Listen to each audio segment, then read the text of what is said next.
Welcome to face master com. யாரை பற்றி பார்க்க போகிறோம்னா, அதிமுகவில் பார்த்திங்கன்னா எடப்பாடி பழனிசாமிக்கு மிகப்பெரிய நெருக்கடி இந்த செயற்குழு கூட்டத்தில் நடக்கும்ன்றாங்க. தொண்டர்களை பார்த்திங்கன்னா எடப்பாடி பழனிசாமியால் நியமிக்கப்பட்டவர். ஸோ எடப்பாடி பழனிசாமி பூச்சல் ஆகிட்டார்.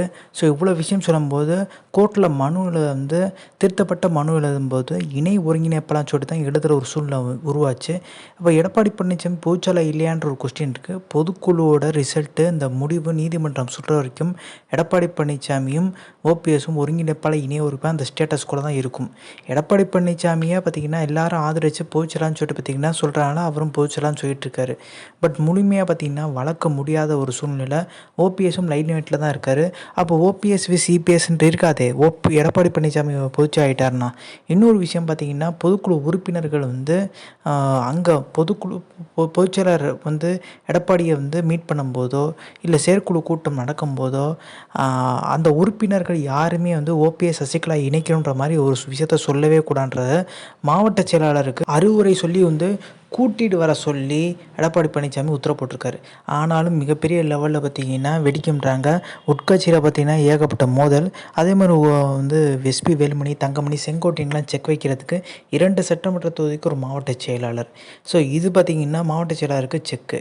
இன்னொரு விஷயம், இந்த கிளை செயலாளர், ஒன்றிய செயலாளர், சார்பு உறுப்பினர்களை பார்த்திங்கன்னா நிறைய பேர் தென் மாவட்டங்கள் இருக்கவங்க ஒரு 90% பேர் பார்த்திங்கன்னா ஓபிஎஸ் ஆதரவு மனநிலையில் தான் இருக்காங்க. அவங்கள மாற்றி கொடுத்துட்டா நான் ஜெயிச்சு காமிச்சிருன்ற மாதிரி உதயகுமார் சொல்ல எடப்பாடி பழனிசாமி அந்த முடிவுக்கு வந்திருக்காரு. அவங்களெல்லாம் மாற்ற முடியுமான்னு கேட்டிங்கன்னா, இப்போ எப்படி ஓபிஎஸ் வலுக்கட்டாயமாக பார்த்திங்கன்னா ஒருங்கிணைப்பாளர் 2026 வரைக்கும் இருக்குது பதவி, ஒருங்கிணைப்பான் இருக்குது. அதே மாதிரி இந்த கிளை செயலாளர், ஒன்றிய செயலாளர், சார்பு உறுப்பினர் பதவி 2027 வரைக்கும் இருக்குது. அப்போ முன்கூட்டி இவங்களை நீக்கிறதுக்கு முக்கியமான காரணம் இவங்க வேலை செய்யலைன்ற மாதிரி உதயகுமார் சொல்கிறார். எம்பி எலெக்ஷனில் இவங்க வேலை செய்யலாம் தான் நம்ம தோல்வி. ஸோ இவங்கள தூக்கி 2026 சட்டமன்ற தேர்தலையும் இவங்கள வச்சுட்டு ஃபேஸ் பண்ணால் தோல்வி தான் உறுதி. அதனால் பார்த்திங்கன்னா இவங்கள மாற்றுறதுக்கான வேலைகளில் எடப்பாடி பழனிசாமியே முழு வீச்சில் இறங்கியிருக்காரு. ஸோ உட்கட்சி எலெக்ஷன் வச்சு பார்த்திங்கன்னா அவங்கள மாற்றி விட்டுறலாம்ன்ற எண்ணத்தில் இருக்கார். அது மாவட்ட செயலாளர் தான் முடிவு எடுக்க வேண்டியது. மாவட்ட செயலாளர் அந்த முடிவு எடுப்பாங்களான்னு கேட்டிங்கன்னா சந்தேகம் தான். ஏன்னா மாவட்ட செயலாளருக்கு அடுத்த ஆப்பு பார்த்திங்கன்னா 2 சட்டமன்ற தொகுதிக்கு ஒரு மாவட்ட செயலர் சொல்லிட்டு கொண்டு வரார்ல. ஸோ சீனியராக டமியாக்க. ஸோ இதுக்கான வாய்ப்பு பார்த்திங்கன்னா கம்மி. எடப்பாடி பழனிசாமி சொல்கிறாலும் இதெல்லாம் நடக்குமான்றது ஒரு சந்தேகமாக ஒரு விஷயந்தான்.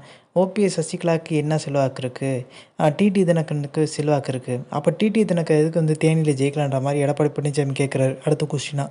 ஸோ ஒரு அணியினர் பார்த்திங்கன்னா எஸ்பி வேலுமணி, தங்கமணி, செங்கோட்டையன், விஜயபாஸ்கர்ன்ற மாதிரி ஒரு அணி இருக்காங்க. இன்னொரு அணியில் பார்த்திங்கன்னா எடப்பாடி பழனிசாமி, சிவி சண்முகம், அதே மாதிரி பார்த்திங்கன்னா கேபி முனுசாமி, நத்தம் விஸ்வநாதன் பார்த்திங்கன்னா எந்த அணியில் போகிறதுன்னு தெரியாமல் முழிச்சிட்ருக்காரு.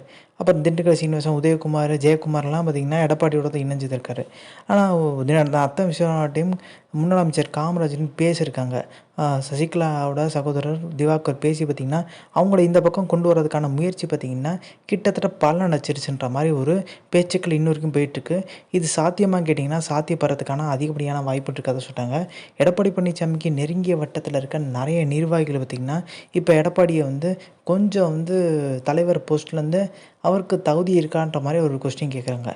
சசிகலா பெரிய லெவலில் தலைமை பதவிக்கு இருக்க முடியல.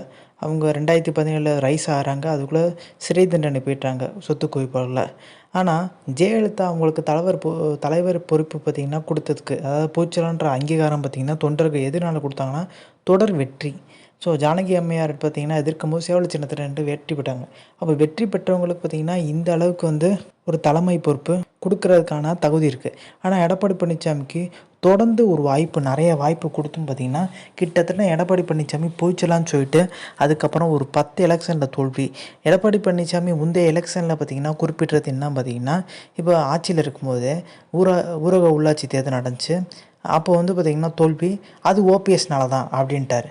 அதே மாதிரி 2019 பார்த்திங்கன்னா நாடாளுமன்ற தேர்தல் அதுவுமே ஓபிஎஸ் மகனால தான். அதுக்கு ஒரு காரணம் சொல்கிறாங்க. தென் மாவட்டங்களில் ஓபிஎஸ் மகன் மட்டும் தான் ஜெயிச்சிருந்தார். அப்போ அவர் கூட்டு தான் வேலை பார்த்துருக்காரு. மித்த இடங்கள்லாம் இப்போ எப்படி தோல்வி அடைஞ்சிச்சுன்ற மாதிரி ஜெயக்குமார்லாம் கேட்டிருந்தார். அப்போ 2021 சட்டமன்ற தேர்தல் தென் மாவட்டங்களில் பார்த்திங்கன்னா ஓபிஎஸ் வேலை செய்யலைன்ற மாதிரி திருப்பியும் ஜெயக்குமார். ஆனால் இவ்வளோ குறை சொன்ன எடப்பாடி பழனிசாமி இப்போ ஆவுனா ஓபிஎஸ்னால தான் தோல்வின்ற மாதிரி சொல்லலாம். ஆனால் இப்போ பொதுச்செயலை ஏற்றுக்கிட்டு 10 தேர்தல் நடந்து முடிஞ்சது 10லேயும் தோல்வி. இப்போ அந்த ஒரு நெருக்கடியான சூழ்நிலை தான் இருக்கார். இவ்வளோ நாள் ஓபிஎஸ்ன்னு சொன்னோம் நம்ம தோல்விக்கான காரணம். ஆனால் இப்போ அப்படி சொல்ல முடியாது. நம்மளுக்கு தெரியும் விக்கிரவாண்டி இடைத்தேர்தலே புறக்கணித்தவர் எடப்பாடி பழனிசாமி. அப்போ அந்த அளவுக்கு பார்த்திங்கன்னா பயம் இருக்குது. 11 தோல்வி பழனிசாமி சொல்லிடுவான்னு சொல்லிட்டு. இப்போ எடப்பாடி பழனிசாமி டெல்லியோட அடிமையாக கேட்டிங்கன்னா கிட்டத்தட்ட அப்படி தான். இல்லைனா டெல்லி எதிர்த்திருப்பார். மோடியை அமித்ஷா பார்த்திங்கன்னா இந்த தேர்தலில் விமர்சனம் பண்ணியிருப்பார். பெரிய லெவலில் விமர்சனம் பண்ணவே இல்லை. அப்போ டெல்லியோட உறவில் தான் இருக்காருன்ற மாதிரி வந்து பேச்சுக்கு போயிட்டுருக்கு. இதனாலே சிறுபான்மை ஓட்டு ஒரு துளி கூட கிடைக்கல. இதுதான் மிகப்பெரிய லெவலில் பார்த்திங்கன்னா அதிமுக தோல்விக்கான காரணம்.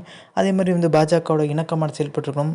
இவ்வளோ நாள் பார்த்திங்கன்னா என்ன சொல்லியிருந்தாங்க, பாஜகவோட நாங்கள் வந்து ஒரு கூட்டணி வச்சனால தான் எங்களுக்கு சிறுபான்மை ஓட்டு கிடைக்கலான்ற மாதிரி தான் சொல்லிட்டு இருந்தார் அதிமுகவில் ஜெயக்குமார் இவங்கெல்லாம். ஆனால் இப்போ இந்த வாட்டி பார்த்திங்கன்னா பாஜகவோட கூட்டணி இல்லை, பாஜக தனியாக தான்ட்டாங்க. ஆனால் சிறுபான்மை ஓட்டு கிடைக்கலே. ஸோ எடப்பாடி பழனிசாமி ஒரு கள்ள உறவில் தான் இருக்கார், கூட்டணி மறைமுக கூட்டணி போடுறாருன்ற மாதிரி பார்த்திங்கன்னா ஒரு வெளியே வருது. ஏன்னா எதிர்க்கலைன்னா அப்போ வந்து இது வந்து கூட்டணி மறைமுக கூட்டணி தானே நினைப்பாங்க. ஸோ அதிமுக இது போட்டு பாஜகக்கே போட்டலான்னு சொல்லிட்டு கிட்டத்தட்ட வந்து பாஜகக்கே வந்து மிகப்பெரிய லெவலில் வந்து ஓட்டு போட்டிருக்காங்க. எடப்பாடி பழனிசாமி எடுத்த தவறான முடிவு வேட்பாளர் செலக்ட் பண்ணது, அதே மாதிரி பரிச்சயமாக மூலம் இதுக்கு முன்னாடி எம்பியாக போட்டிட்டவங்களே போட்டிட்டு இருந்தாலும் மிகப்பெரிய லெவலில் பார்த்திங்கன்னா ஜெயிக்கிறதுக்கான வாய்ப்பு இருக்குது. ஸோ ஜெயவர்தனை நிப்பாட்டி வந்து பெரிய லெவலில் ஜெயிப்போன்ற மாதிரி ஜெயக்குமார் சொல்லியிருந்தார். டெபாசிட் கூட வாங்க முடியாமல் திணறி போயிட்டார். அங்கே தமிழிசை சவுந்தரராஜன் பார்த்திங்கன்னா 2வது இடம் பிடிச்சிருக்காங்க. ஸோ அங்கே அதிமுகவோட கூட்டணி வச்சுருந்தா ஒருவேளை சிறுபான்மை ஓட்டு பார்த்திங்கன்னா கிடைக்காட்டியும் முழுமையாக பார்த்திங்கன்னா மித சமுதாயத்தை சேர்ந்த மதத்தை சேர்ந்தவங்க ஓட்டு போட்டுப்பாங்கன்ற ஒரு நம்பிக்கை இவங்களுக்கு இருக்குது. அதிமுகவில் எஸ்பி வேலுமணி போன்றவங்களுக்கு இருக்குது, பாஜகலையும் சில பேர் இருக்குது. அப்போ கொங்கு மண்டலத்தில் பார்த்திங்கன்னா இப்போ 4 எம்எல்ஏக்கள் பாஜக சேர்ந்து இருக்காங்க. அவங்கெல்லாம் நினைக்கிறாங்க இப்போ இருந்தே பார்த்திங்கன்னா அதிமுகவோட கூட்டணி வைக்கணும்னு நினச்சா தான் ஜெயிக்க முடியும். இப்போ வானதி சீனிவாசன்லாம் அதிமுக தயவில் தான் ஜெயிச்சிருக்காங்க எம்எல்ஏவாக.